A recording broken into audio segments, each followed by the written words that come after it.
Okay, this is part 11. Economic History, part 11, Class Relations in Ancient Times. And specifically what we're talking about is in the transition from the Roman Republic to the Roman Empire. These are the class relationships that were formed. Pompey conquers Judea in 63 before Common Era, but also making the Jewish people exempt from polis religious rituals.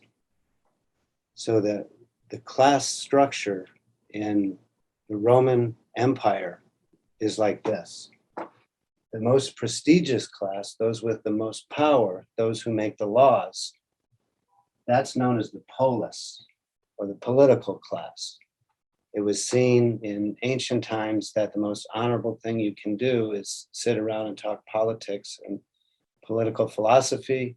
And also the political class would be the leaders, the generals, the leaders of the army.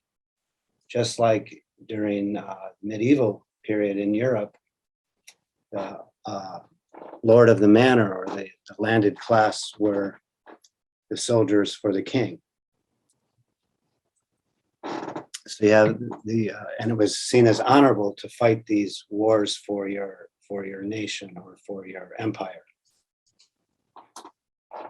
And of course, we already talked about how all the plunder which occurred during these wars, at which Cicero wrote about in the expansion of empire. So the most highest class is the political class, or the polis. Polis. Police, policy, politics, polis. Then the next prestigious class would be the artisans. And of course, they're the ones that make the munitions and make the marble artwork that we're so familiar with, that the Romans used Greek models for the artwork as a form of art statism, to look back at the Greeks, that this gives us legitimacy. And then the next class is the commercial class. These are the people who are allowed to trade. And the Jewish people, the commercial class was mostly made up of Jewish people who were exempt from political duties. And then, of course, the lowest class that was treated worse were the slaves. And what would happen is you would get war caravans that these classes, led by the political class, would go off and conquer.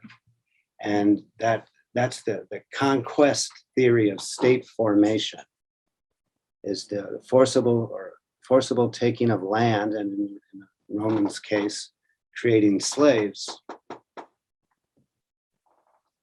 Which brings up my next point, which is the only way that you get a class hierarchy or class structure in the long term is through special treatment under law, the rule of law. If you have a strictly negative rights rule of law where everybody's treated the same, well, then you don't have any class structure. You have social mobility.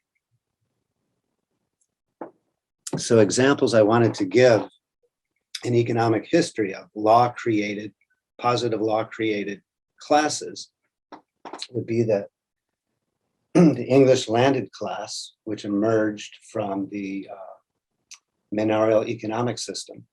And so the landed class were protected from the importation and competition from French agriculture goods. So the landed class kept the value of their land high because they were protected from competition. And that lasted until a million Irish people died in the 1850s. And then they allowed more free trade.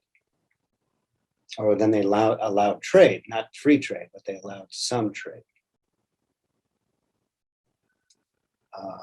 Which then was one of the starting points for the classical liberal period of free trade, was that removal of the corn laws, which prevented the landed class in England from trade in agriculture goods. Another example is labor unions, and we can use that example in the United States. The labor unions, if they cause violence, violate negative rights in the United States, well, you can't sue them in a civil court. You have to go through the Labor Union, National Labor Relations Board, which oftentimes rules in favor of the unions.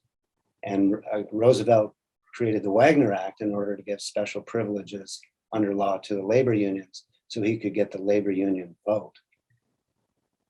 And we also mentioned, I believe, how due to qualified immunity and labor union arbitration, how it's very difficult to fire police officers who violate civil rights because they've got special treatment under law.